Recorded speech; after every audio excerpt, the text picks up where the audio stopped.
In a place called Yadoka, Kosh was walking through the area and found the entire city destroyed. He assumed that a fire might have broken out, but when he looked around, he realized that the place was safe. Suddenly, he was shocked to find a small child named Lag unconscious on the ground, and he understood that this was the letter he had to deliver. Lag began having nightmares about his mother, who was crying as people took her away, leaving him alone. He woke up in terror and, upon seeing Kosh, immediately asked who he was, feeling very scared of him. Kosh told him that he was a member of the National Postal Force, known as the B, or as people called them, letter B, since they were responsible for safely delivering important, handwritten letters across different parts of the countryside. However, this time, Kosh was surprised to find that he had to deliver a person. He realized that Lag was the one he had to transport. But Lag remained fearful and insisted that Kosh must be with the bad people who kidnapped his mother and took her toward the light. Kosh asked if he meant they had taken his mother to the capital, Akatsuki, and then reassured him that he was part of the B force and was only carrying out his mission. Kosh picked Lag up against his will and started walking toward the assigned destination. Lag kept begging him to put him down and let him go, but Kosh told him that he had to complete his task. Lag then asked where he was taking him, and Kosh replied that the address written on his delivery card was a city called Yodaka, where he was supposed to be delivered to a woman named Sabrina. Lag exclaimed that he knew this woman because she had been their neighbor in the district where he had lived with his mother. Kosh continued, telling him that the one who had requested that he be taken to Sabrina was a woman named Anna. Lag was shocked, saying that Anna was his mother, and that it was impossible for her to send him away like this. However, Kosh told him that this was the information on the card he had found with him. He then informed Lag that they would first head to a city called Campbell, as it was the first city on the map that would lead them to their final destination. Kosh said that they needed to stop and rest since night was approaching, which was when the Kamachu appeared. Lag asked what Kamachu were, and Kosh explained that they were heartless monsters that eliminated anyone in their path. They had metallic armor that regular bullets could not penetrate. Suddenly, before Kosh could finish speaking, a giant monster appeared in front of Lag. Lag pointed at it and asked Kosh if this was the Kamachu he was talking about. Kosh confirmed that this was exactly what he meant. Immediately he became tense, and his dog Rudra rushed ahead to find the Kamachu's weak spot. Lag, scared for the dog's safety, warned Kosh that his pet was in danger. Kosh told him not to worry because he and Rudra were a team, and the dog was used to helping him whenever Kamachu appeared. He explained that Rudra was now searching for the Kamachu's weak spot so that Kosh could use his weapon against it. Kosh then took out his special weapon, called the Shindango, which contained a black stone. As soon as Kosh connected with it, the stone emitted a powerful light, activating the weapon. He then successfully eliminated the Kamachu. Afterward, Kosh and Lag sat down to rest, and Kosh gave Lag some soup to drink. However, Lag disliked the food and kept complaining about it. Kosh got frustrated and told him that he had to eat, even if he didn't like it, because this was all they had at the moment. Lag retorted that Kosh couldn't scare him just by raising his voice. He then got even more annoyed when he saw Kosh taking out an apple and eating it. He angrily asked why Kosh got to eat an apple while giving him terrible food. Kosh explained that he needed to regain his strength after using his weapon because the weapon drained his energy and weakened his heart. Lag asked what would happen if Kosh kept using the weapon excessively. Kosh told him that if he overused it, the weapon would drain all of his energy, and he would disappear completely, leaving nothing behind. Lag then asked about the weapon itself, still not understanding how it worked or how it managed to defeat the Kamishu. Kosh explained that the weapon sensed the resonance of the heart of the person holding it, which was what powered it. He told Lag that the weapon contained a stone, and inside the stone were special insects that possessed unique powers. These insects detected the heart of the wielder, and once they absorbed the wielder's energy, the stone lit up, allowing the weapon to defeat the Kamachu. Lag then picked up Kosh's weapon, thinking to himself that, if he had a weapon like this, they wouldn't have been able to take his mother away from him. At that moment, the weapon sensed Lag's heart, activated, and the stone glowed. By accident, Lag fired a shot, injuring himself. Kosh suddenly saw flashes of Lag's memories and learned that Lag had lived alone with his mother for his entire life. His mother loved him dearly and always cared for him, which was why he was devastated that they had been separated. Afterward, Kosh took Lag to a safe place inside a cave, treated his wound, and left him to rest until he woke up. When Lag regained consciousness, he asked what had happened. Kosh told him everything and advised him not to worry but to stay calm. He reassured Lag that they were safe from the Kamachu in this location. However, Soon after, a large number of Kamachu surrounded the cave where Kosh and Lag were hiding. Kosh fought them all alone, exhausting himself and eventually losing consciousness. When Lag woke up again and went to check on Kosh, he was shocked by his condition. At that moment, Lag also began to see flashes of Kosh's memories. He saw Kosh walking through the market with a girl named Arya. Arya wanted to buy him a gift to celebrate his recent promotion at work. She told Kosh that he was always busy with work and distant from her. Then, Lag saw Kosh returning home, talking to his younger sister, Levitt. Kosh told her that he would be traveling soon to a new place for work. He explained that this would allow him to earn a lot of money, so they would no longer be poor, and he would finally be able to afford the treatment for her leg. Kosh regained consciousness, and his health began to improve. He took Lag, and they continued on their way toward the city of Campbell. Lag asked Kosh about the title of the Bee Master, because he had heard it while seeing his memories. Kosh told him that the Bee Master was the highest rank they could reach, a very powerful figure who never failed to deliver a letter, and whose face no one had ever seen. Lag decided to tease him, and asked about his younger sister, Levitt, saying she was pretty and that he liked her. Kosh told him that Levitt was 7 years old, the same age as Lag, meaning they were the same age. Then, he suddenly realized what Lag had just said, and was surprised that he knew about his sister. He asked Lag how he knew her, but Lag changed the subject and asked about Arya, saying that Kosh must like her. He even asked if they were together. Kosh realized that Lag had seen a part of his memories, so he had to endure Lag's teasing throughout their journey. Later, they stopped to rest for a while. Lag asked Kosh if he could deliver a letter he had written to his mother in the capital and requested that Kosh take him there to find her. Kosh told him that he couldn't do that because the capital was not a place just anyone could enter. Only those with special permits and from the upper class were allowed in. Lag kept pleading with him to find a way to take him to the capital. Kosh told him that he had misunderstood because they were not friends and could never be friends. To Kosh, Lag was just a mission he had to complete and he didn't want any trouble because of him. Lag was deeply hurt by this, so he decided to take advantage of the moment when Kosh was asleep. He stole his weapon and left alone, but Rudra followed him. Lag got lost along the way and found himself passing the same place multiple times. Suddenly, the ground beneath him collapsed, and he nearly fell, barely managing to hold on to the cliff he had been standing on. Just then, Kosh rushed to Lag and saved him before he could fall. However, they were both shocked to see that a Kamachu, stronger and different from the others, was waiting for them. They were still hanging onto the cliff, and if they fell, the Kamachu would devour them.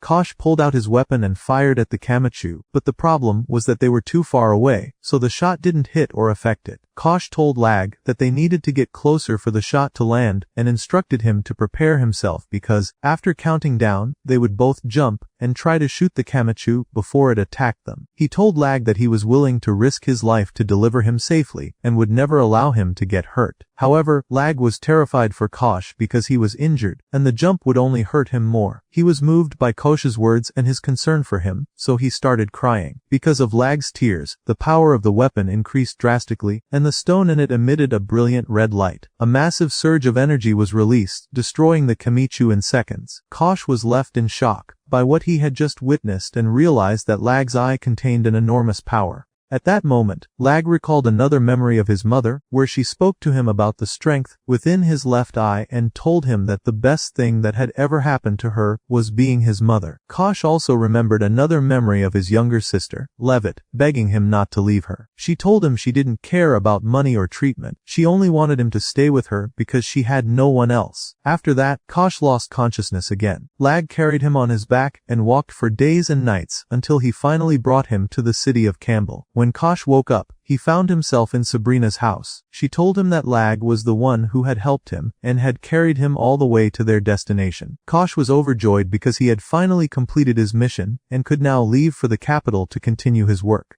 However, Sabrina was furious with him. She scolded him for not even thinking to thank the little boy who had saved his life, and for only caring about finishing his task and leaving. She then kicked him and his dog out of the house, telling him that he was free to go wherever he wanted, just as he had wished. Kosh wandered around the city, asking the townspeople for food or water, but no one in the city was willing to sell him anything. He stood at the town's port, unsure of how he would leave, until Lag came to him carrying food and water. Lag explained that the people in the city didn't like strangers, which was why no one helped him. However, Sabrina was the one who had given him the food and water to pass on to him. He told Kosh that Sabrina was a kind woman, but she just hadn't realized how difficult and harsh his job was. Kosh was overwhelmed with happiness upon seeing Lag. He hugged him and told him that he could never repay him for what he had done. He then told Lag that, from that day on, they were friends. He also promised that when he reached the capital, he would search for Lag's mother and try to find out what had happened to her. Lag was overjoyed and told Kosh that when he grew up, he wanted to become a letter B just like him. Kosh told him that, for now, he had to leave because he would likely be assigned another mission soon. However, he promised Lag that they would meet again one day. After that, Kosh bid farewell to Lag and left. From that day, 5 years passed. Lag grew older and decided to join the letter B force to reunite with Kosh, search for his mother, and finally find her.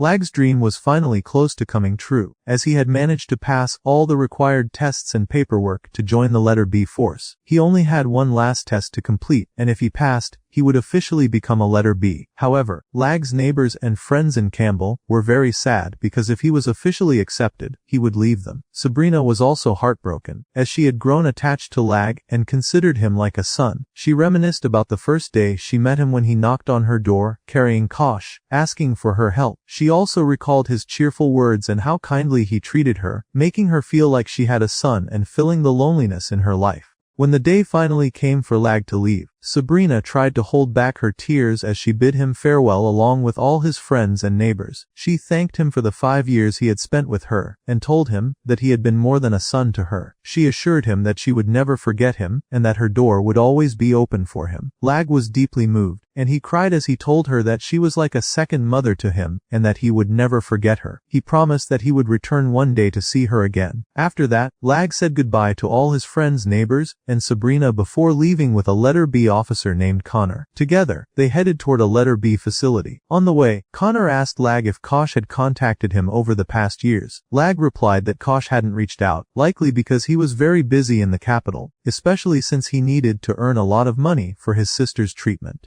Later, Lag and Connor arrived at the letter B facility, and Lag began familiarizing himself with the place. At that moment, he noticed a very beautiful girl with golden hair and blue eyes. He was so stunned by her beauty that he didn't know what to say. He was surprised to see her inside a letter B facility, so he asked Connor about her. Connor told him that she was also a letter. However, the problem was that her records were incomplete. According to the rules, if a letter's information was not fully documented, they wouldn't be delivered, and soon, she would be disposed of. Lag became extremely worried and asked what would happen to her. Connor reassured him, saying there was nothing to be afraid of. He only meant that they would send her away, nothing more. He then told Lag to prepare himself, because they were heading to the train station to travel to the city, where Lag would take his final test to become a letter B. However, when Lag arrived at the train station, all he could think about was the beautiful girl he had seen. He asked Connor if there was any way to help deliver her to the place she wanted to go, but Connor told him that it was impossible, because it would mean breaking the rules. Lag argued that since he wasn't officially a letter B yet, the rules didn't apply to him. He begged Connor to help him deliver the girl safely because, at one point, he had been just like her. Connor's heart softened, and he told Lag that if he bribed the station officer, he would help him too. He would also give him some papers and permits that would assist him on his journey, since he wasn't yet an official letter B. However, he warned Lag not to be late for his final test, as he could lose his chance to become a letter B. Lag jumped with joy and thanked him for his help. Without wasting any time, he rushed back to the letter B facility, took the girl, and told her that he would deliver her to the address on her card. He introduced himself and asked for her name. The girl gave him 50 different names and explained that she had no fixed name, because she was an orphan. Every place she went, she was given a different name. Lag told her that he would give her a name himself. He asked if he could call her Niche, saying it was a beautiful name that suited her. However, the girl was arrogant, a bit snobbish, and very short-tempered. The smallest things could make her mood change, so she was constantly irritated by Lag and paid him no attention. Suddenly, Lag felt a strange movement around them and got scared, thinking it was the Kamachu. However, it turned out to be just a small, weak animal, which the girl eliminated in seconds. She then laughed at Lag, calling him very weak. Lag was extremely embarrassed and felt completely humiliated. He tried to justify himself by saying he was just tired from the journey. However, he was also astonished by the girl's strength, to the point that he started wondering if she was actually a boy in disguise. His curiosity got the best of him, and he kept making strange, nonsensical comments to try and confirm if she was really a girl. But the girl understood what he was trying to do, and it was confirmed that she was, in fact, just an ordinary girl. Lag told her that she was very cute. At first, the girl was annoyed by his comment, but she eventually liked what he said. She agreed to the name he had given her, and told him that he could call her Nietzsche from now on. Lag and Nietzsche continued on their way until Lag finally delivered Nietzsche to the place she was supposed to go. He found that the location was a large circus with a massive cage inside holding many animals. A man from the circus greeted them, but he was very aggressive, which frightened Lag. Lag quickly told him that he was from the letter B force and had come to deliver his letter. The man told them to wait and then walked away, leaving them there. While waiting, Lag and Nietzsche explored the area and looked at the animals inside. Lag told Nietzsche about the work of the letter B force, explaining that every letter B must have a dingoes, a companion who assists and protects them, just like Kosh's dog, Rudra. He also told her that any strong creature could be a dingoes, and that he was eagerly waiting to officially join the letter B force so he could find out who his dingoes would be. Their conversation was interrupted when the aggressive man returned. He mistakenly thought that Lag was trying to steal his animals, so he lashed him with his whip. However, another man, also in charge of the circus, intervened and said that Lag truly seemed to be from the letter B force. He thanked him for delivering Nietzsche, telling him that his task was now complete. He handed Lag some money as payment and told him to leave. At that moment, Nietzsche said goodbye to Lag, then entered the circus with its owners, leaving him behind. Lag continued on his way, feeling sad that he had delivered Nietzsche and wouldn't see her again. Before Lag had gone too far on his journey to make it to his final test, two travelers stopped him and asked if there was really a circus nearby that would be putting on a show soon. Lag told them that there was indeed a circus not far from there. The travelers were overjoyed because they had been worried that they had traveled all this way for nothing. They were also very excited to see the circus performance, as it would feature a creature from the powerful dragon species called Maca. When Lag heard them talking about the dragon's strength, he became very worried for Nietzsche. But then, he realized from their words that she was the creature they were referring to. Due to the great similarity between her abilities and those of the dragon, the circus owners were planning to exploit her for their shows.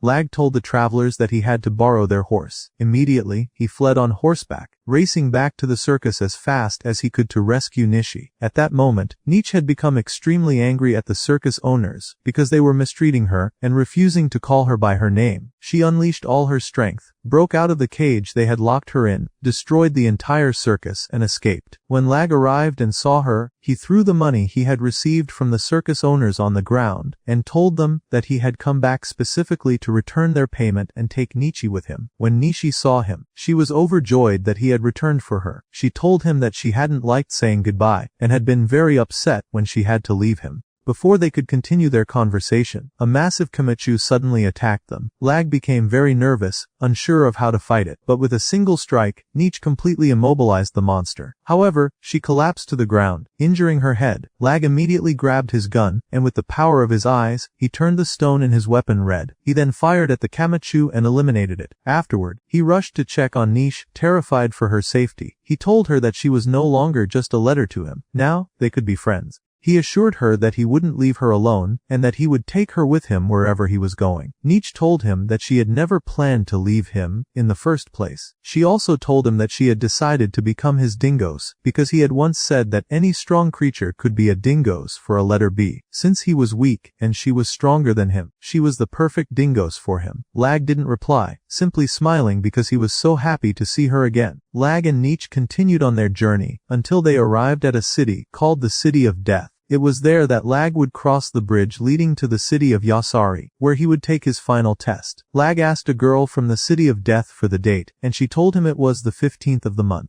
Lag was relieved and happy because he still had enough time before his test, meaning he would be able to arrive on time. However, as soon as the girl realized that Lag wanted to become part of the letter B force, she became very upset. She tried not to show it and instead introduced herself to Lag and Nietzsche, telling them that her name was Nelly. She then asked Lag if he had an official permit to cross the bridge leading to Yasari. Lag assured her that he had the permit and even showed it to her. He He then asked if there was a small inn where they could stay to rest. Nelly offered to personally take them to a good place where they could spend the night. She led them to an inn, and while they were there, Lag met another guest who owned a very beautiful bird. Lag asked him about it, and the man told him that the bird's name was Harry, which he had bought from a rare animal exhibition before it closed down. The man then asked Lag about Niche, as he recognized that she was from the maca species and wanted to buy her. But Lag pretended not to understand and changed the subject before walking away. He then went to Nietzsche and told her what had happened. He asked her to leave and go live with Sabrina, as that would be the safest option for her. He told her that no matter how strong she was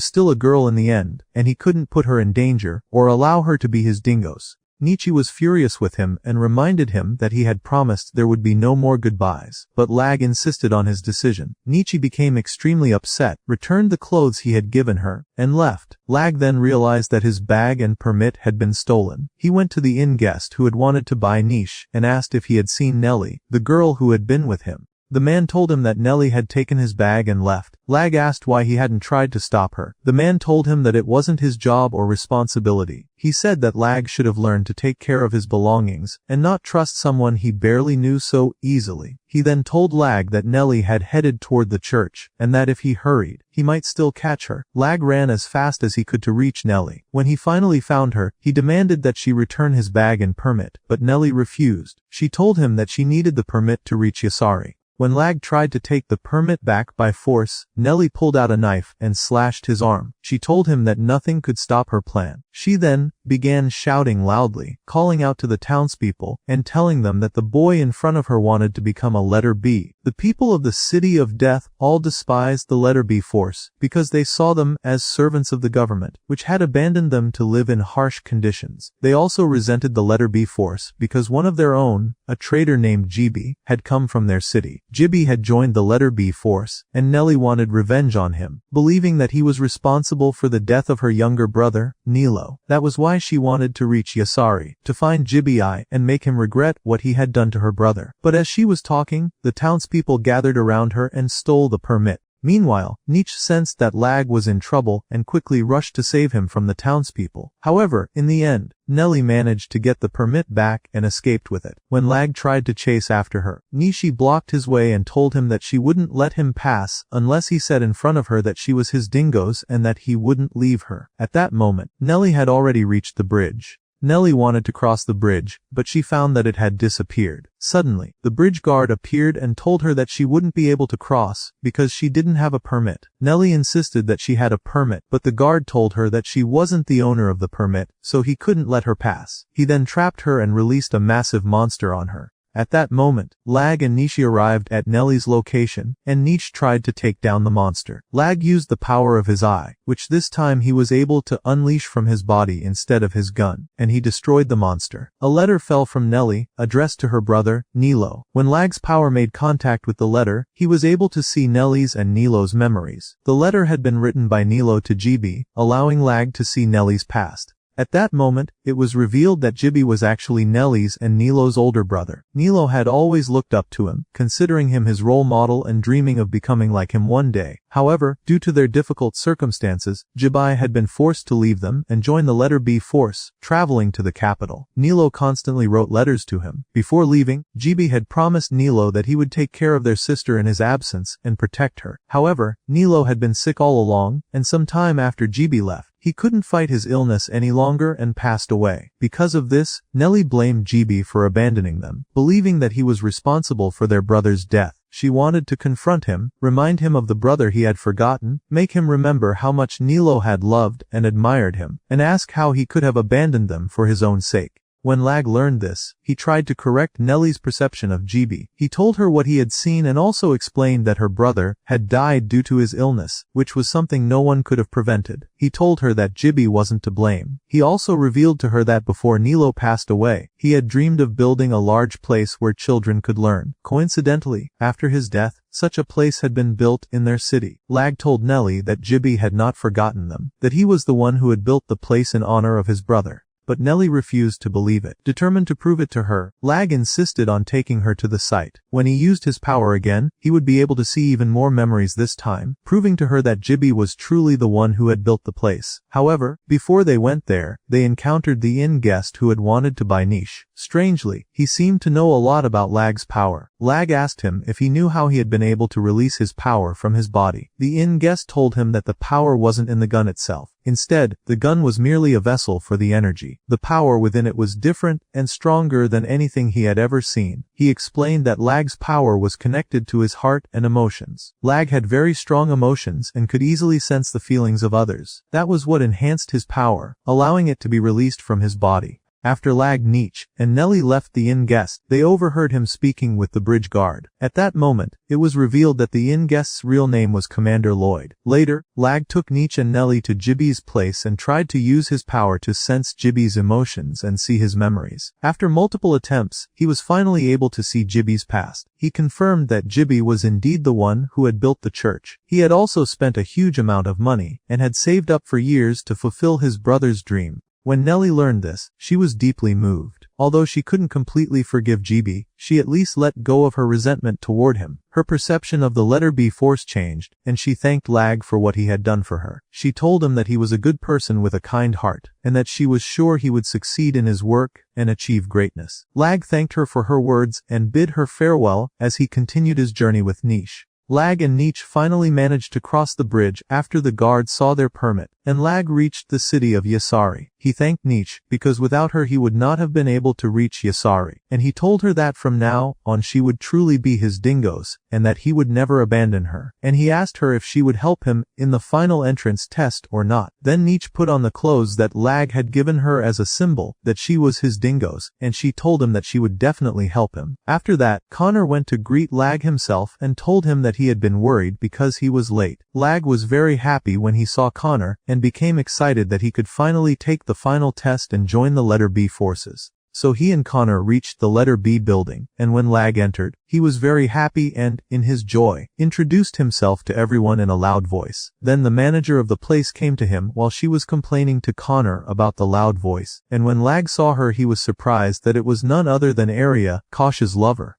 After that, Arya took Lag to introduce him to the commander of the letter B forces, and Lag was surprised that he turned out to be the inn guest from before in the City of Death. Lloyd and Arya both gave Lag the address of the place where he would take his final test, so Lag took Nietzsche and they went to the place. There, Arya introduced him to another young man named Maki and told them that both of them would take their test together. The test was a mission in which they had to deliver a set of letters to an address in a distant village, and Arya told them that their task was like the normal work they were supposed to do, so they must preserve the letters well. She also informed them that their journey would be full of dangers, so they must be prepared for it, and that there were assigned guards watching them along the way to intervene if matters got out of control, and they did not know how to act. She also told them that 22 people had failed before them, which meant that the test was difficult, so they must not underestimate it, and she asked them to choose their weapons and get ready, because the test had no fixed duration. Maki chose his weapon, but Lag said that he had his own weapon, and then the two of them set out to begin their journey. At that moment, Maki started to annoy Lag on the basis that he came from a simple area, and told him that he would not allow him to affect him and be the cause of his mission's failure. After that, each of them began his test, and Maki managed to be the first to reach the village where the letters were to be delivered, but he encountered a huge monster, and his dingoes fled and abandoned him. So Maki did not know how to act and was terrified of the monster. Meanwhile, Lag managed, with Nietzsche's help using his special power, to destroy the monster in seconds, but his letters got soiled because of the chaos that occurred in the place after the monster was destroyed. And when he and Maki reached the address of the woman who was to receive the letters, the woman was very upset with Lag because he had soiled her letters. But suddenly, the test supervisor, whose name is Zaji, came to Lag and gave the woman her real letters, and it turned out that Maki had written forged letters and deliberately soiled them and put them in Lag's pocket while taking the real letters from him. For that reason, Maki failed the test and was expelled. Meanwhile, Lag succeeded in the test with distinction, and Zaji kept praising his abilities and his power. He told him that he had defeated the monster in record time and that none of the letter B forces could do what he did. But in the middle of his speech, he told him that the highest record was set by someone named Kosh, but Kosh was no longer among the letter B forces, and that is why Lag became the highest record holder in defeating that monster. When Lag learned that Kosh was no longer a letter B, he was shocked and very upset because he had originally wanted to become a letter B in order to see him again. Lag asked Zaji how Kosh was no longer part of the letter B forces. Zaji told him that he didn't know the exact reason, but he had heard that Kosh had been close to getting promoted and reaching the position he had always dreamed of. However, he suddenly gave it all up, throwing away everything he had worked for over the years. Lag was shocked and told Zaji that this was impossible, that Kosh would never abandon the letter B force. He accused Zaji of lying and started arguing with him, so Zaji hit him and pushed him away.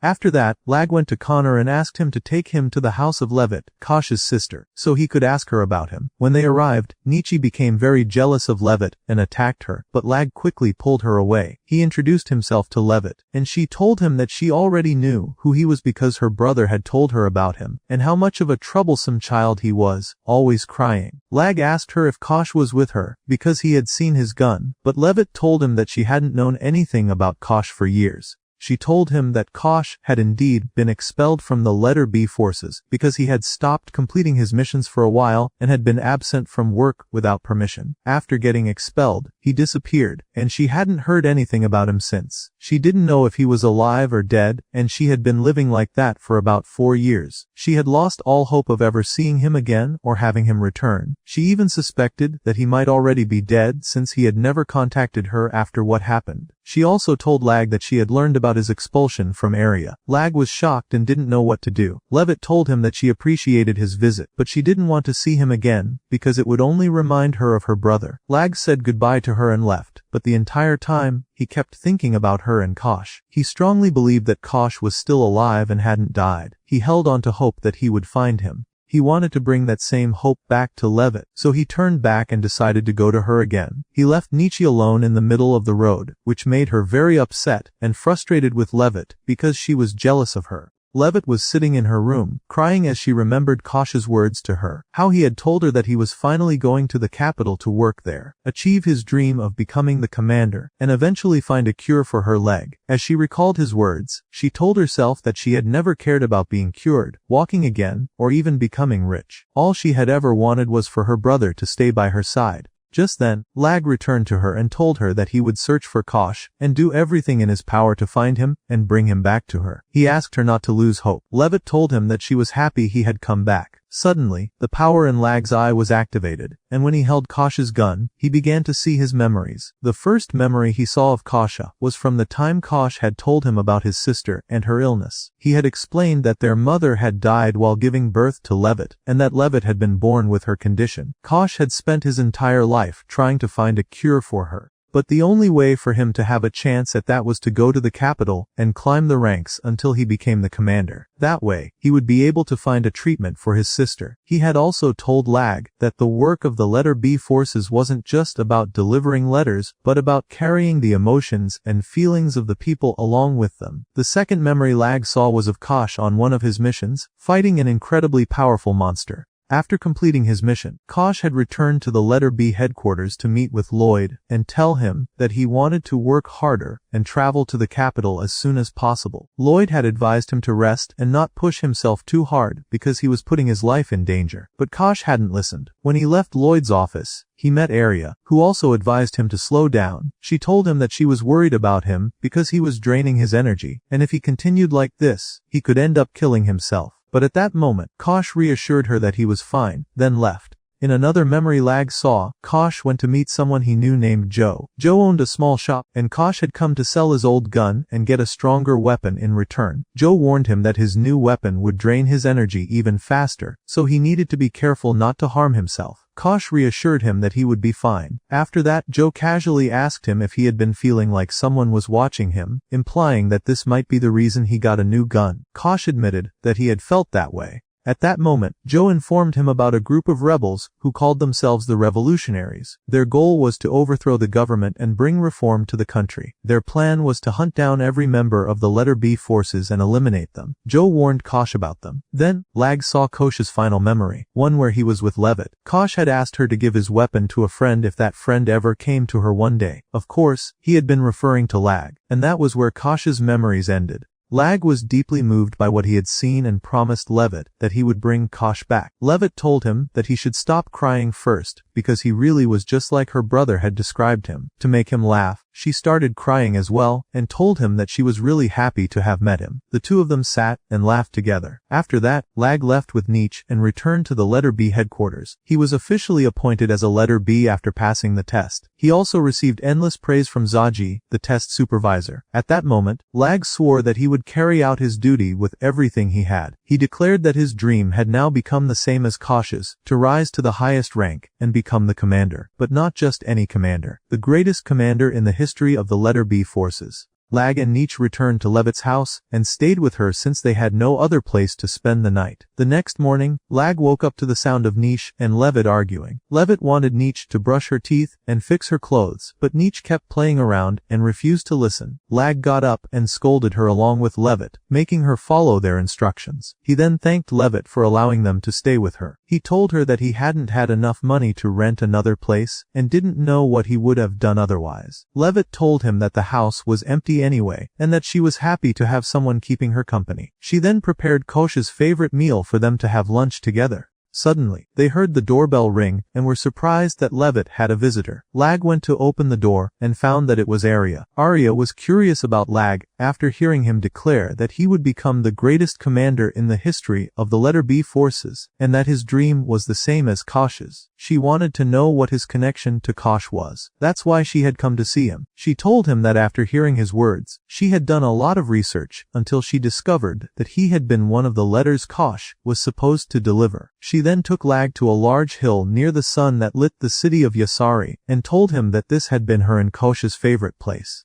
She then revealed to him that 12 years ago, on a day called the Day of Fear, Kosh had lost part of his memories. Lag was shocked. At that moment, the story went back 12 years to the Day of Fear, the same day Levitt was born. Kosh's mother had suffered a difficult birth, and the woman helping deliver her had sent Arya to fetch water as quickly as possible. However, on her way, Arya suddenly noticed that the city's sun was about to go out, and the entire city was plunged into darkness. When the light returned, a government aircraft had crashed near the city, and everyone was terrified. Arya was especially frightened for Kosh, so she rushed to find him. When she saw him, Kosh was standing in shock, muttering strange things about what he had witnessed. When he returned home, he was confused as to why he couldn't remember anything about his mother. His entire memory of her had been erased. Upon learning that he now had a younger sister, he didn't react to anything. Instead, he simply picked her up and promised her that he would protect her and always keep her happy. Arya told Lag that after that day, Kosh felt an emptiness inside him due to his lost memories. That was why he wanted to fill that void by dedicating himself to caring for his sister, Levitt. Arya continued, telling Lag that at the time, the government had explained the strange incident as an experiment related to the city's sun. However, Arya never believed the government's story. She was convinced that they were hiding many secrets from them. Just then, Connor interrupted their conversation and approached Lag. He told him that Zaji had been attacked by multiple monsters while carrying out his duties and needed help. Arya granted Lag permission to go assist Zaji. Before leaving, Lag casually mentioned that he had also been born on the Day of Fear, just like Levitt.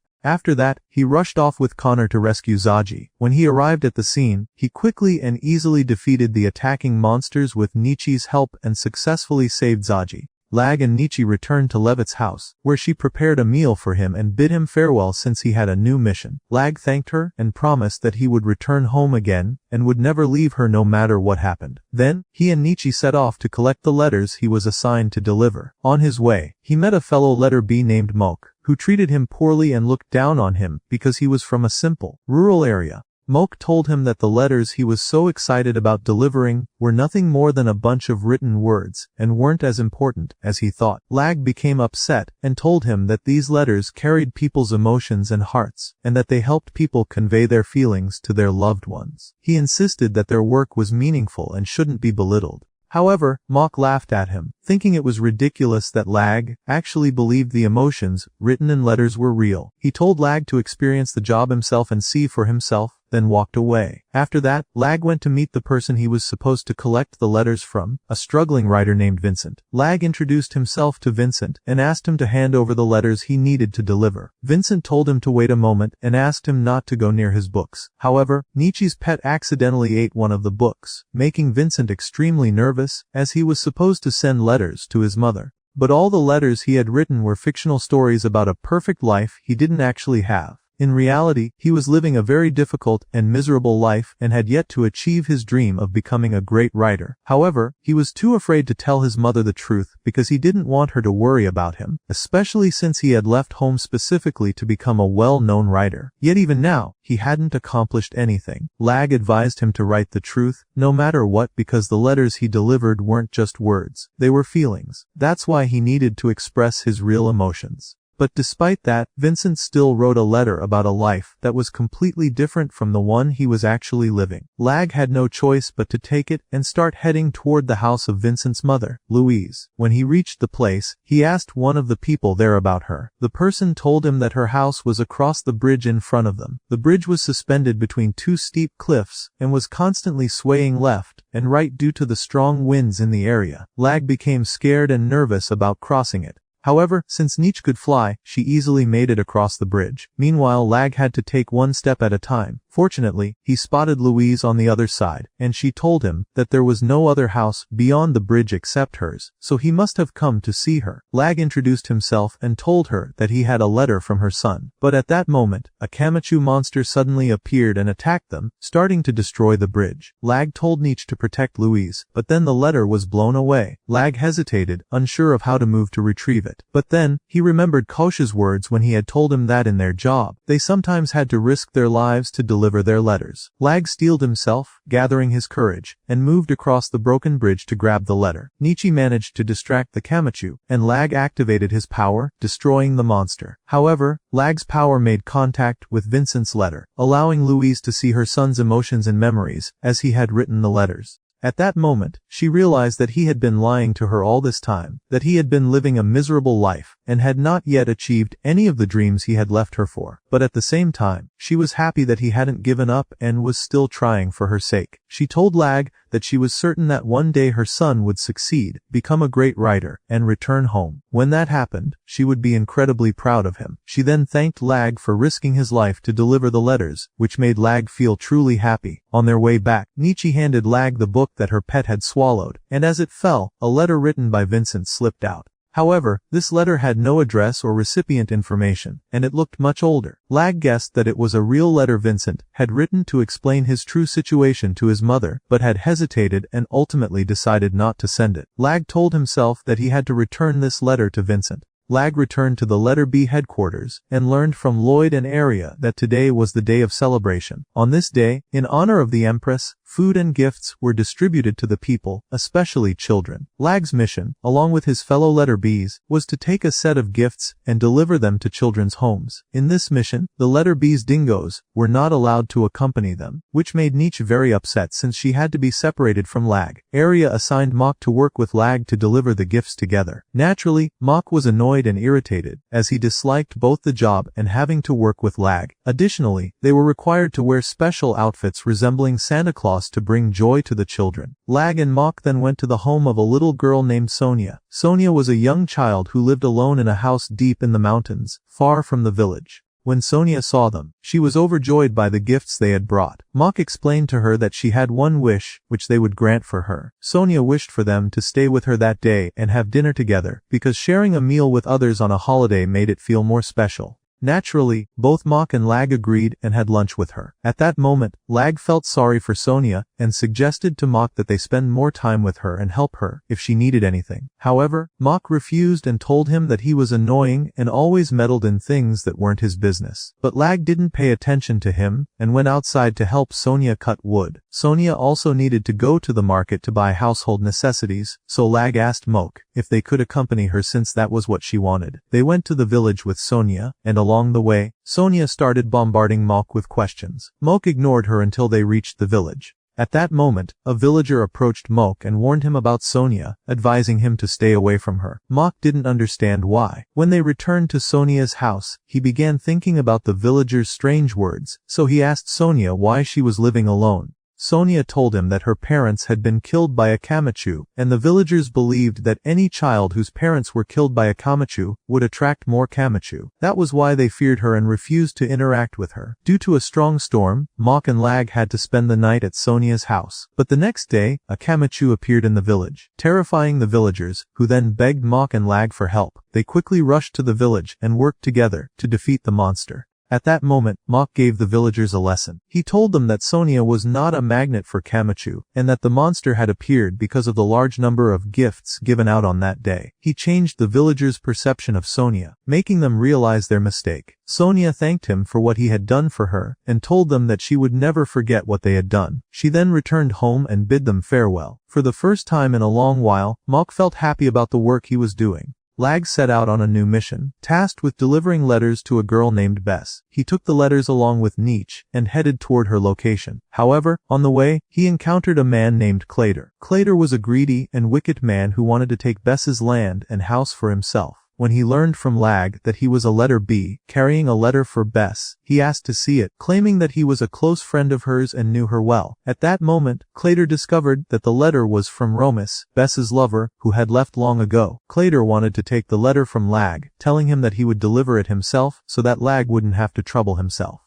However, Lag refused, saying that it was his duty to deliver the letter to Bess personally. Clater then invited Lag to rest for a while in his tent, before continuing his journey to Bess's house. Lag was pleased by the offer and accepted it, but Clater tricked him, putting him to sleep and stealing the letter. He then went to Bess's house and tried to force her to sign a contract relinquishing her land and home in exchange for the letter from her beloved, whom she had longed to hear from for years. When Lag woke up and realized that the letter was gone, he panicked. Fortunately, he encountered Romus, Bess's lover, who was also on his way to her house, because he wanted to retrieve the letter he had sent. When Romus saw Lag and learned that he was the letter B who had been carrying his letter, he asked him to return it to him. However, Lag told him that he couldn't do that because the letter had been stolen by a man named Clater. As soon as Romus heard Clater's name, he immediately recognized him, remembering that he had always been after Bess's land. Fearful for his beloved, he rushed to her house. At that moment, it was revealed that Romus had promised Bess years ago that he would marry her.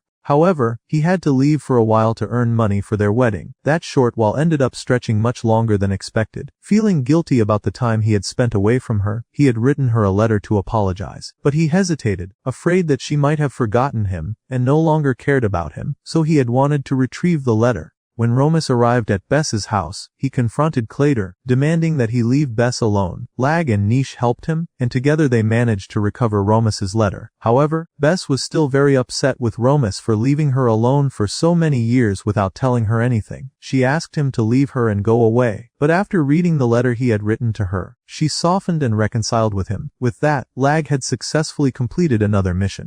Lag and Nietzsche returned to the letter B headquarters, where they were noticed by Mok and Connor, who immediately saw that Lag looked exhausted and worn out. They advised him to rest for a while, because he had been using too much of his energy on missions recently, which wasn't good for his health. Suddenly, a well-known doctor appeared in front of them, Dr. Sander. Dr. Sander was an anatomist and a biologist, commonly referred to as the corpse doctor because he was obsessed with dissection. He loved examining anything he came across, and was also responsible for controlling outbreaks and diseases in the city. When Dr. Sander saw Nietzsche's pet, he was shocked and asked them where they had found it. Lag told him that they had gotten it from a circus. The doctor laughed at them and told them that it wasn't a pet at all. It was actually a rare creature from a highly significant species that he had believed to be extinct. This was his chance to dissect it and learn more about it, so he took the creature and left. At first, Lag thought Dr. Sander was just joking and wouldn't actually harm Nietzsche's pet. But when he asked Mok and Connor about Dr. Sander, they told him that the doctor never left anything undissected. Lag became frightened and immediately took Nietzsche with him, rushing toward Dr. Sander's laboratory to rescue her pet. When they arrived, Lag begged Dr. Sander to release the creature. At the same time, Nietzsche used her strength to destroy a massive iron door inside the lab.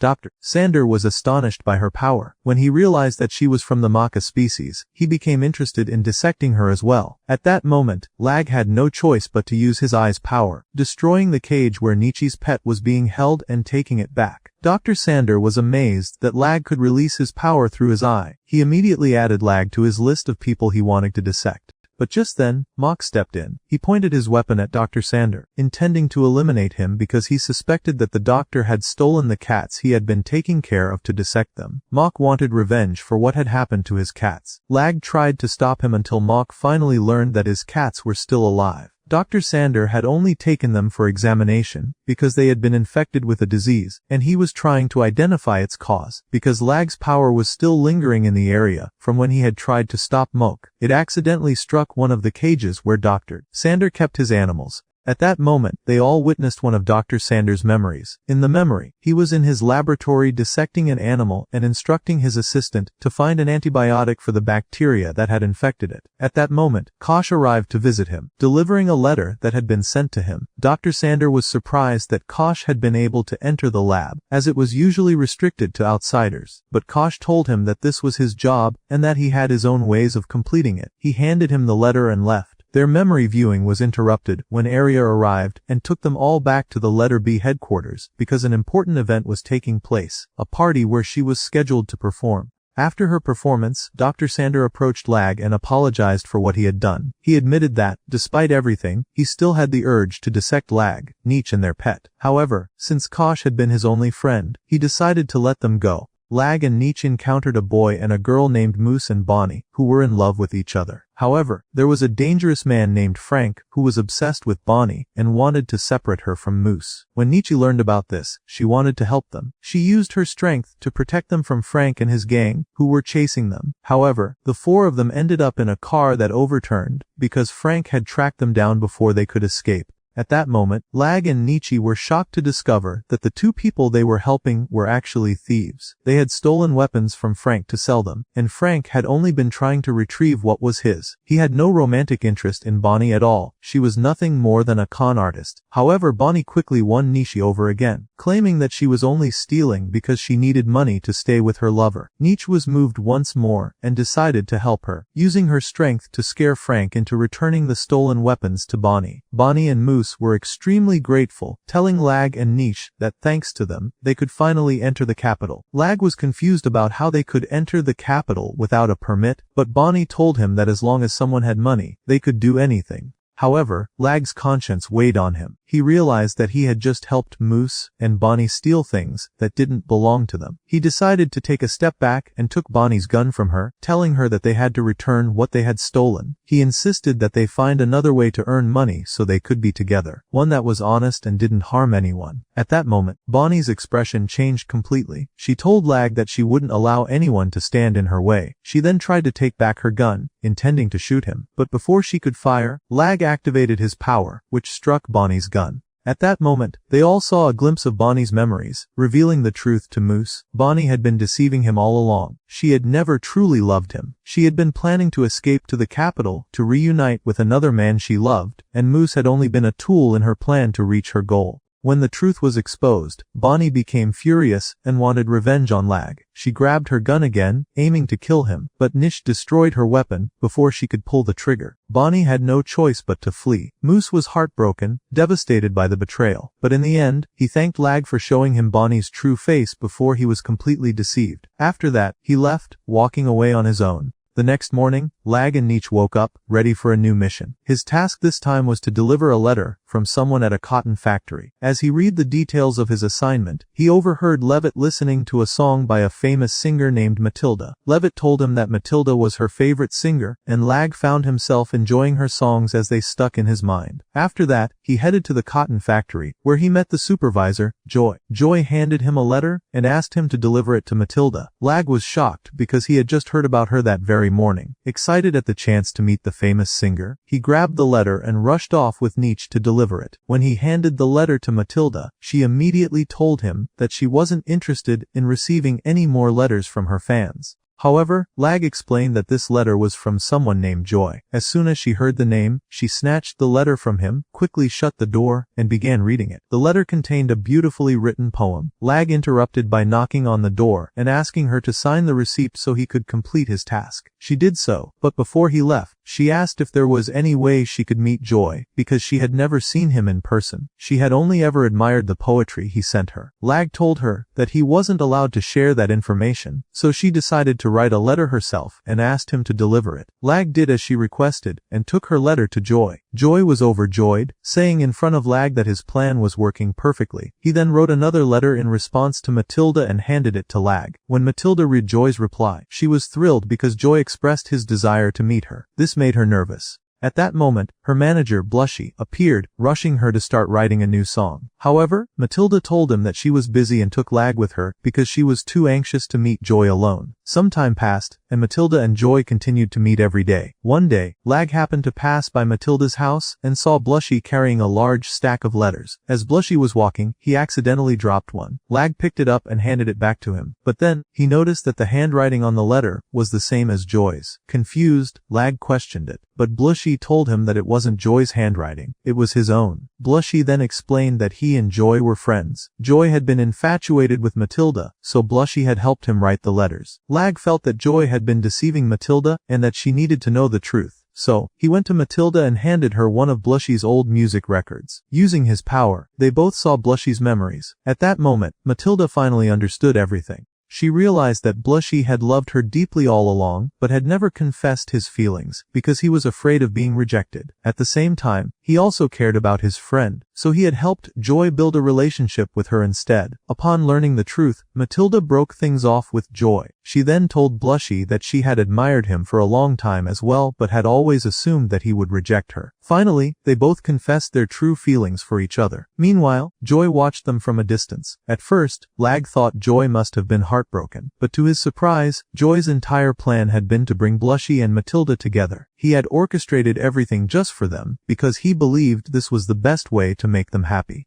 A new mission arrived, but this time, it came directly from Commander Lloyd himself. Lag was assigned to deliver a letter to a woman named Alina in a city that was very far away. Because of the long distance, Lloyd informed him that he would be sending an escort to guide him to the place where he was supposed to deliver the letter. Lloyd told him that he would find his escort on the bridge near the river and that his escort's name was Darwin. Lag and Nietzsche headed to the bridge and waited, but the escort was running very late. Lag began asking everyone around if they had seen someone named Darwin, but no one answered him. Then, suddenly, a dog that everyone had assumed was dead stood up. Lag noticed that the dog had a tag around its neck with the name Darwin on it. The dog started making gestures, and Lag quickly understood that the dog was trying to lead him somewhere, and that this was actually his escort. So, Lag followed Darwin, and they kept walking for a long time. Eventually, they finally neared their destination, but Lag noticed that Darwin was struggling to walk, clearly exhausted. Even when Lag asked him to rest, the dog refused to stop. As they passed by a cave, a massive Kamichu appeared. Nietzsche warned Lag, but he wasn't paying attention and ended up falling off a cliff. However, Darwin managed to save him just in time. Lag activated his eye's power and destroyed the monster, but his power also hit Darwin's pendant.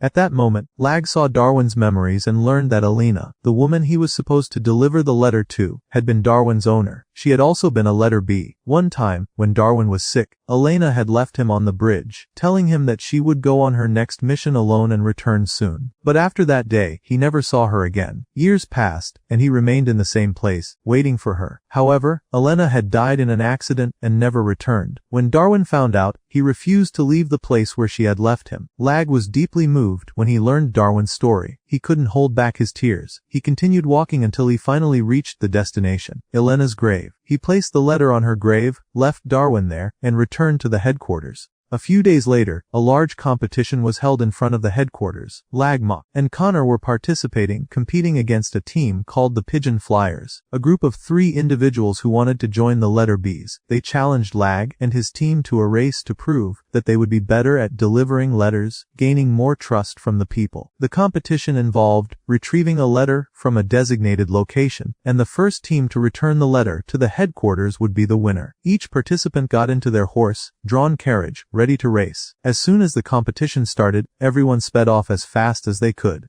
However, the pigeon flyers had the fastest start. Lag and Mock urged Connor, who was driving, to go faster. Connor had a plan. He pulled out some food and placed it in front of the horse to encourage it to speed up. The plan worked, and they managed to overtake the pigeon flyers. But every time they got ahead, the pigeon flyers would find a way to pass them again. The teams played pranks on each other, causing crashes and near falls from their carriages. At one point, the pigeon flyers took the lead and reached their designated letter pick up point first. Meanwhile, Lag and his team arrived at an abandoned location where only a few mischievous children were present. The children refused to hand over Lag's letter, causing him frustration. However, an elderly woman appeared, apologized on their behalf, and explained that they weren't used to strangers. She then handed Lag the letter. He immediately set off at full speed, determined to catch up to the pigeon flyers. On their way back, they discovered that the pigeon flyers had been attacked by a Kamichu. Without hesitation, they rushed to help. Rose, the girl from the pigeon flyers, took the letter and followed their plan by leaving her team behind to race toward the headquarters. However, the Kamichu also went after her. Lag quickly went to save her, and while fighting off the Kamichu, his power accidentally struck Rose. At that moment, he saw her memories. He discovered that the reason she had joined the pigeon flyers and wanted to become a letter B was to help deliver letters for poor children and families who had no way of reaching their loved ones. Her intentions were kind and pure. Lag felt sympathy for her, and because she was injured, he carried her all the way to the headquarters. Once they arrived, he let her win the race. Later, Rose sincerely thanked him, and Lag told her that it didn't matter who won. What truly mattered was ensuring that their emotions and feelings reached the people who needed them. He told her that she was the best person to carry out that mission. After a few days, Levitt kept circling around Nietzsche to finish her food as usual, but Nietzsche noticed that Lag wasn't eating. So, she made Levitt feed him instead of sticking to her and not leaving her alone. However, Levitt noticed that Lag was very sick and had a high fever. She put him in bed, placed some ice on him, and tried to treat him. But Nietzsche felt very jealous because Levitt was taking care of Lag. She tried to take care of him more than Levitt did, and whatever Levitt did, she tried to outdo her. Even when it came to cooking for Lag, she told Levitt that her food was bad and that she would cook something better. Levitt didn't pay attention to her words and told her to deliver a letter to the headquarters and request a leave for Lag. Nietzsche said she had been to the headquarters many times and knew the way well, so she took the letter and went to deliver it. However, the wind blew the letter away, and she kept flying after it until two strangers caught it and threatened Nietzsche. Since Levitt was worried about her, she had been following her. When she saw her with the two strangers, she rushed in and hit them with her chair. Then she took the letter and delivered it to the headquarters with Nietzsche, giving her advice the entire way back about not talking to strangers. But Nietzsche got very annoyed by her controlling attitude and told her she didn't need her advice. She also said she would make a better medicine for Lag than the one Levitt was making. She left and flew away, and since Levitt had left Lag alone at home, she quickly went to the pharmacy, thinking about Nietzsche and worrying about her. But she asked about the medicine first, only to find out that it had just run out. So, she decided to make the medicine herself, but the herbs she needed were very far away. She had no choice but to travel a long distance. However, on the way, her chair got stuck in the sand, and she started sinking, unable to get out. Nietzsche's pet, who was with Levitt at the time, ran off and left her. It went straight to Nietzsche and told her what had happened to Levitt. She quickly rushed to save her. Levitt thanked her and apologized, and they went home together, carrying the herbs. But when they arrived, they found Mock, Connor, and Lag, who was feeling a bit better. Mock pulled out a bottle of medicine and told them that this medicine would cure Lag instantly. It turned out that he was the one who had taken the last bottle from the pharmacy. At that moment, Levitt got furious at him and started chasing him to beat him up because of him, she had almost died. Then, Mock is seen at the weapon dealer of the letter B, asking him to repair his weapon because he wants to fight the Kamiko. The dealer tells him that he makes weapons for them not to fight the Kamicho, but to deliver messages. He says this on purpose because, at that moment, we learn that Mock hates the Kamiko deeply and enjoys hunting them because they killed his father. After his weapon is fixed, he goes on a new mission. Meanwhile, Lag is heading to the headquarters as usual, but is surprised when Konar tells him that Moke was injured by the Kamiko and is now in the hospital. They rush over to check on Moke, and when they see him wounded, they are shocked that he couldn't take down the Kamicho. However, he doesn't care about that. His only concern is that Mock is safe. After making sure he's okay, Lag returns home and eats Levitt's food, which he doesn't like. The next day, he goes back to the headquarters, and while walking with Konar, he overhears someone saying that Mok threw away the messages he was supposed to deliver to escape from the Kamiko. He is completely shocked because he knows that Mok would never do something like that, as the primary mission of the letter B is to deliver messages, even if it costs them their lives. They rush to Mok's hospital room, but they overhear Arya talking to him, sounding very upset with him for losing the messages. Mok tells her that it is his mission, and that he will retrieve the messages and deliver them to their owners. Lag, Konar, and Nietzsche are eavesdropping from behind the door, but they accidentally fall, and the door swings open. Lag tells Arya that he will retrieve the messages because Mok is injured. He sets off with Nietzsche and their pet to the Heart Desert, where the messages disappeared. The pet starts searching for the messages, until it finally finds their location. They are stuck in a high place. Nietzsche tries to grab them but fails because the object they are attached to turns out to be a massive and powerful Kamiko. It becomes very difficult for Lag to defeat it, but suddenly, Mok appears and helps him. In the middle of the fight, Lag's power accidentally affects Mok, allowing him to see his memories. He learns that when Mok was fighting the Kamicho, the messages accidentally fell from him, and he never intended to abandon them. The Kamicho escaped, and he couldn't find the messages. Lag hugs Mok and tells him that he was sure he would never abandon the messages. Then, they both fight the Kamiko together and return the messages to the headquarters. Then, Lag and the rest of his comrades from the letter B forces decide to take a break from their missions because they are extremely exhausted. They go to a clinic run by a doctor named Mana, who offers them a variety of different herbs to help them relieve fatigue, exhaustion, and even the constant stress and anxiety they experience. When she hears Lag's name, she tells him that she knows him because Kosh always used to talk about him. Lag is surprised that she knows Kosh, so he asks Mana how she knows him. Mana tells him that he was the one who helped her return to work, continue her research, and succeed in her life. At that moment, we go back in time and learn that Mana used to work with Dr. Sunder and conducted research on plants and herbs. However, she didn't have enough confidence in herself to believe she could succeed and achieve her dreams. One day, she met Kosh by chance, and he offered to help her carry some heavy things. She thanked him and started talking to him about her research and her fear of failure. Kosh told her that he was just like her. He had big dreams and ambitions, but many people always doubted he could achieve them. However, he never gave up, never lost confidence in himself, and kept moving forward. He advised her to do the same. Their conversation was interrupted by Dr. Sunder, who told Mana that she needed to rest for a while and stop working because she had exhausted herself too much with work and research recently. However, Mana refused to stop and continued working on her research all night until she fell asleep from exhaustion. By accident, she knocked over a candle, causing a fire in the place she was in. When she woke up in shock from what had happened, she bumped into something, and a chemical substance spilled on her. Of course, she was immediately taken to the hospital and was saved, but she lost her sight. When Dr. Sunder learned what had happened to her, he went to visit her and asked her what she would do about her work and dreams after what had happened. Mana told him that she could no longer work after losing her sight. Dr. Sunder became very angry with her because she wanted to give up so easily, even though she could challenge her circumstances and continue her work. He left her and went back to his lab.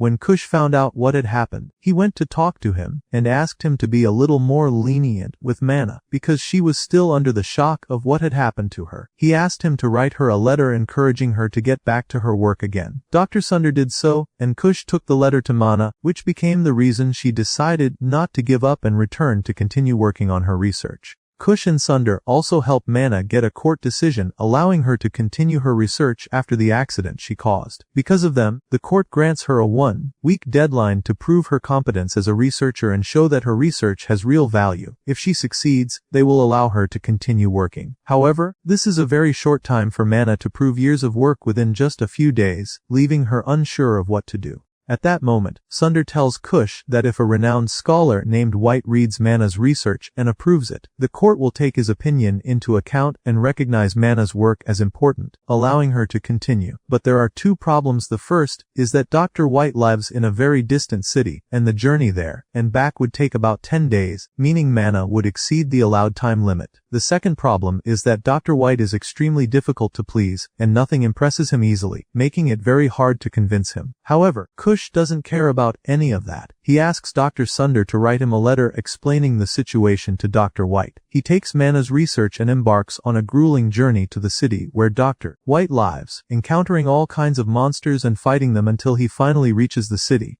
By the time he arrives, he is utterly exhausted and injured. When he reaches Dr. White's house, he collapses, and Dr. White takes him inside, tending to him until he regains consciousness. At that moment, Dr. White tells him that he read Dr. Sunder's letter as well as Mana's research. He says that he has never in his life seen anything as unscientific as what he read in Mana's work and declares that he will never approve of it. However, Kosh keeps persuading him, telling him that Mana may not be entirely skilled in her work yet, but she is an ambitious person full of passion, and he is certain that she will succeed. He adds that this isn't just his opinion, it's also the opinion of Dr. Sunder, and surely Dr. White trusts Dr. Sunder's judgment. In the end, Dr. White agrees to approve Mana's research and writes a letter as proof for the court. Kosh takes the letter and quickly returns to Yasari, where Mana presents the evidence in court. The ruling is in Mana's favor, allowing her to resume her work. After telling Lag her story, she asks him to thank Kosh if he ever sees him again, as he was the reason she got to where she is now. As they are sitting there, Dr. Sunder interrupts them and tells Lag that he has found a lead that might help them find Kosh. He explains that 5 years ago, before Kosh disappeared, he visited him and told him about a strange person he met in a city called Water. This mysterious person was known as Solace. At the time, Dr. Sunder didn't fully understand what problem Kosh had with this person, but now he feels that Solace might know something about Kosh and could lead them to him. Dr. Sunder asks Lag to deliver a letter he has written to Solace in Water City, hoping they can learn something about Kosh from it. Immediately, Lag takes Nietzsche and Konar and heads toward Water City. When they arrive at the city square, they see a crowd gathered, listening to a speech by a woman named Sarah, who is standing with her husband Hand. Strangely, Hand is a giant with claws resembling those of an animal. At that moment, Sarah tells the people that the government conducted experiments on her husband, which caused his current appearance. She warns them about the government and what they are secretly doing behind their backs. In her hand, she holds a stone similar to those found in the weapons of the letter B forces, which they use as a power source to fight monsters. When Lag sees the stone, he suddenly remembers that it is the same one that was on Kosh's gun. Lag shouts at the top of his voice, asking her why she has Kosh's stone, but when Sarah realizes that he is from the letter B forces, she orders the people to attack him because he works for the government. Lag, Nietzsche, and Konar start running from the people chasing them. Nietzsche decides to protect them and charges at the crowd, but Hand manages to stop her. At that moment, Sarah's followers capture Nietzsche and Konar. Lag gets separated from them, but is rescued by a girl named Anne. She tells him that if he wants to leave the city safely, he must listen to her. She then takes him to a secret place and tells him that he must take the letters stored there and deliver them. She explains that these letters were written by the city's people long ago, but the government punished them by forbidding the letter B forces from taking and delivering them to their recipients. Lag asks her why no one from the city tried to deliver the letters themselves. Anne tells him that someone did try, but the Kamiko killed him. It turns out that this person was Anne's father. Lag promises her that he will take the letters and deliver them, even though there are a huge number of them. However, before that, he must first rescue his friends. Suddenly, a Kamiko appears in the city, and Lag rushes out to confront it. Meanwhile, Hand personally releases Konar and Nietzsche because he opposes Sarah's actions and refuses to support the lies she uses to manipulate people. Konar then helps Lag fight the Kamicho, while Han wants to expose everything in front of the people and put an end to Sarah's control over them.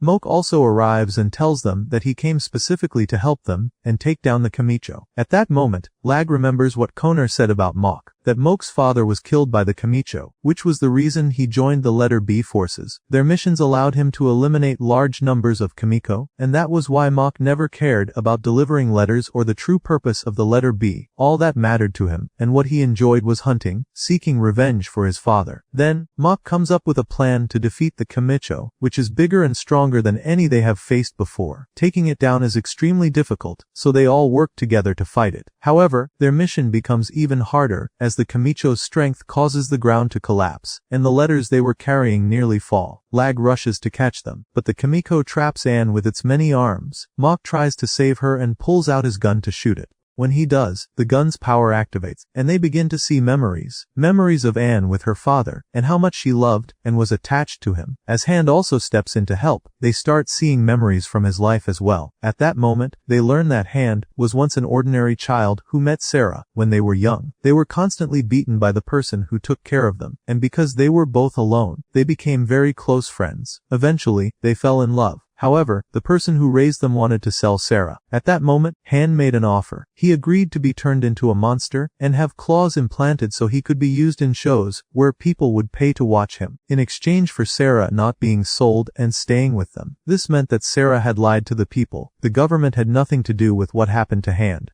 Meanwhile, Mok's shot does not hit the Kimiko or manage to take it down. The Kimiko grabs Mok, and when Lag sees this, he unleashes his power and successfully defeats the Kimiko. But at that moment, he sees the Kimiko's memories, and in them, he sees Kosh. Lag realizes that the Kimiko had attacked Kosh before. At that moment, they learn that years ago, Kosh was on a mission in Water City when he encountered a Kimiko and managed to defeat it. Right after, a strange man appeared before him, introduced himself, and told him that he was part of an organization called Reverse. This man was the same person Dr. Sunder had told Lag about, Solace. Solace told Kosh that he had been watching him for years, waiting for the moment they would meet so he could make him join them. Kosh asked him if the Reverse organization was part of the rebels trying to fight against the government. Solace told him that his organization's goal was for the greater good, and that if Kosh agreed to join them, he would soon understand everything. He also told him that he knew the real reason behind his sister's illness, and that the government he was defending was responsible for it. Furthermore, he said that he might even have a cure for Levitt's illness. He then told Kosh that he would be waiting for him to join them soon before leaving.